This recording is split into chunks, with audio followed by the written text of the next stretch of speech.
పెళ్లిలో దారుణం. భర్తను నమ్మించి వంచిన మహిళ. కుమార్తె చదువు కోసం అంటూ భర్తతో కిడ్నీ అమ్మించిన వైనం. కిడ్నీ విక్రయంతో వచ్చిన డబ్బుతో ప్రియుడితో పరారు. ప్రియుడి మోజులో పడి ఓ మహిళ ఎంతటి దారుణానికి పాల్పడిందో చూడండి.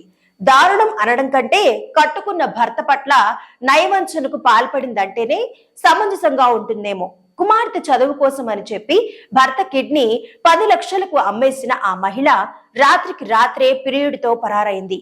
ఈ ఘటన పశ్చిమ బెంగాల్లో జరిగింది. హౌరా జిల్లాలోని సంక్రైల్లో సదరు మహిళ తన కుటుంబంతో నివసిస్తోంది. అయితే పేదరికం కారణంగా వారు అనేక ఆర్థిక ఇబ్బందులు ఎదుర్కొంటున్నారు.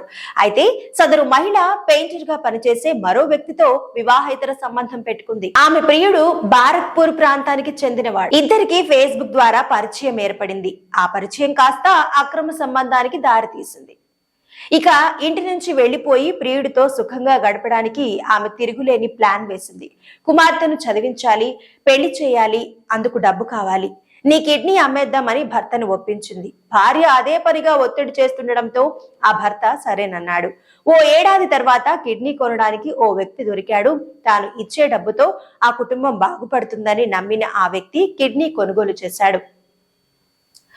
కానీ ఆ మహిళ అందరినీ మోసం చేసి కిడ్నీ అమ్మగా వచ్చిన 10 లక్షల రూపాయలు డబ్బు తీసుకుని ప్రియుడితో కలిసి పరారైంది. దాంతో దిగ్భ్రాంతికి గురైన ఆ భర్త పోలీసులకు ఫిర్యాదు చేశాడు. ఆమె తన పెయింటర్ ప్రియుడితో కలిసి బారక్పూర్ లో ఉంటోందని గుర్తించిన భర్త 10 ఏళ్ల కుమార్తె ఇతర కుటుంబ సభ్యులతో కలిసి వెళ్లాడు.